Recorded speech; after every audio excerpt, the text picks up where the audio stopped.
15 Campos de Toledo. Josival, nós estamos à linha agora com o ministro do Planejamento, Diogo Oliveira. Ministro, bom dia. Bom dia, Denise, e bom dia a todos os ouvintes.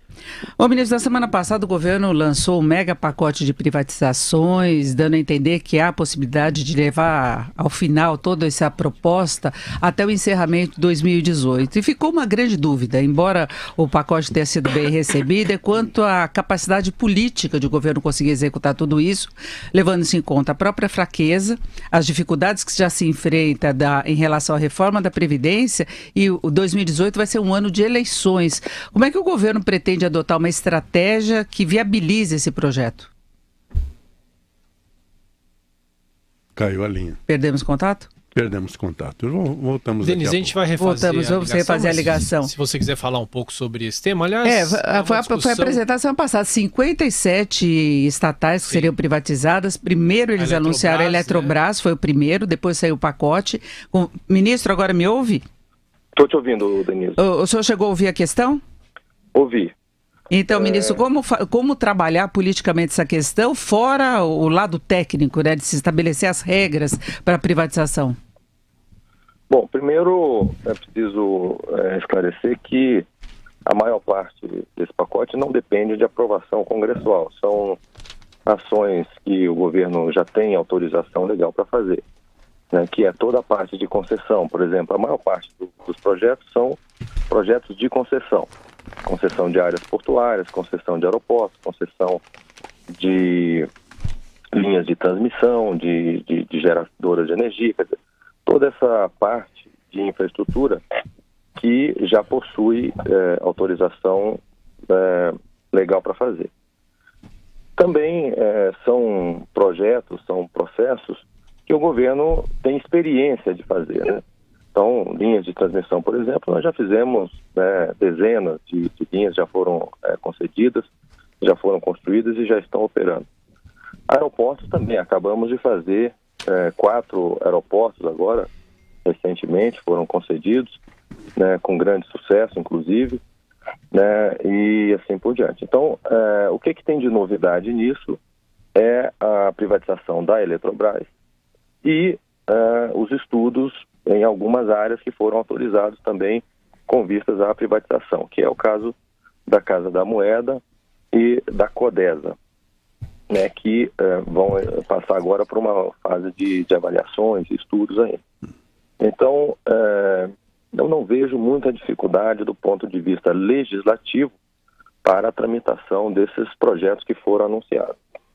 É evidente que eles demandam, né, muito trabalho, há um certo tempo mínimo de execução que vai ser gasto com a preparação, com os processos de licitação, os editais, né, contratos e tudo, mas também são coisas que as equipes do governo já têm experiência e sabem fazer.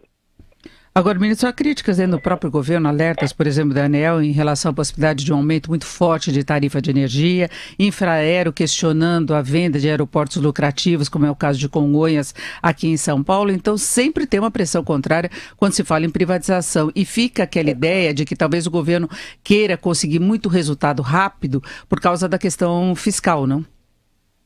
Bom, sempre há, nesses processos de privatização, algumas preocupações, as pessoas, né, colocam isso publicamente, mas a gente também tem, digamos, anos, né, de bons resultados com essas privatizações, né? Basta ver, né, eu mesmo estou te ligando de um telefone celular, que foi um dos grandes resultados do processo de privatização do sistema de telefonia. E lá naquela época também se falavam essas coisas, que ninguém mais ia poder ter telefone, que o preço ia ficar absurdo e tal.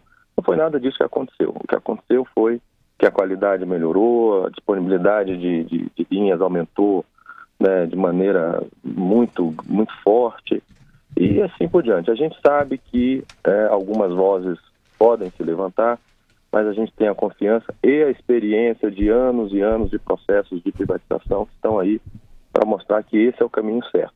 Ministro... Tanto mais quando a gente se encontra numa situação de restrição fiscal, que nós estamos, e que o governo, e não é só o governo federal, os governos estaduais, os governos municipais, e não tem mais dinheiro para investir na expansão dessas infraestruturas, né?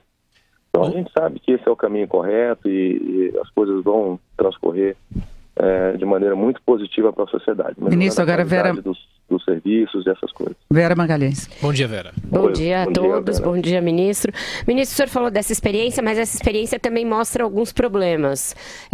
No caso da telefonia, é lógico que melhorou, são muitos anos depois, haveria uma melhora de qualquer maneira e melhorou de fato, mas há problemas de regulação, há problemas de competição, há problemas de preço também, na prestação do serviço. Eu queria saber se o governo, juntamente com o pacote de concessões, pensa em algumas medidas para melhorar a regulação e também para se precaver de problemas como houve, por exemplo, com o Viracopos, que depois o consórcio não se mostra capaz de fazer a gestão e as obras que os aparelhos concedidos precisam, né? É importante você mencionar isso, Vera, para ressaltar duas iniciativas, uma que já foi concluída e uma que está em andamento.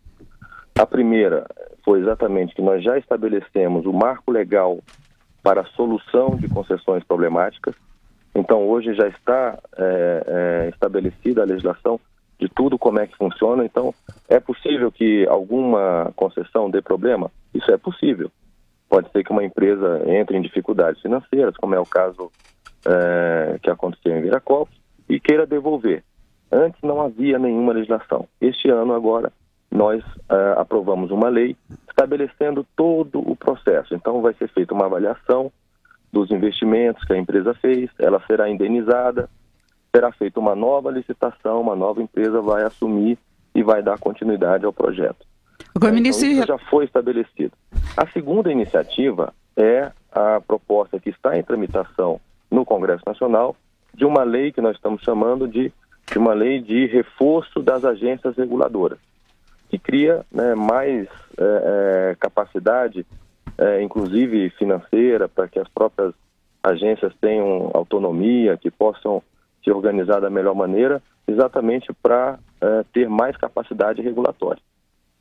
Agora, ministro, em relação à reforma da Previdência, porque nós tivemos a ampliação das metas fiscais, uma piora para este e para o próximo ano, e a impressão que fica é que o governo deixou em segundo plano essa discussão, porque ela não tem sido tratada no Congresso. O governo optou por lançar agora esse pacote de privatizações. Essa seria uma alternativa tapa-buraco, não? Não tem nada a ver uma coisa com a outra, e, na verdade, o governo está movimentando a sua base, está rearticulando em torno da reforma da Previdência. A pauta do Congresso, no momento, está mais focada na reforma política, mas assim que passar a discussão da reforma política, vamos retomar a discussão sobre a reforma da Previdência. Por quê? Porque isso é fundamental para o país. Não há como a gente reequilibrar as contas públicas sem tratar desse tema Previdência, que é 57% da despesa.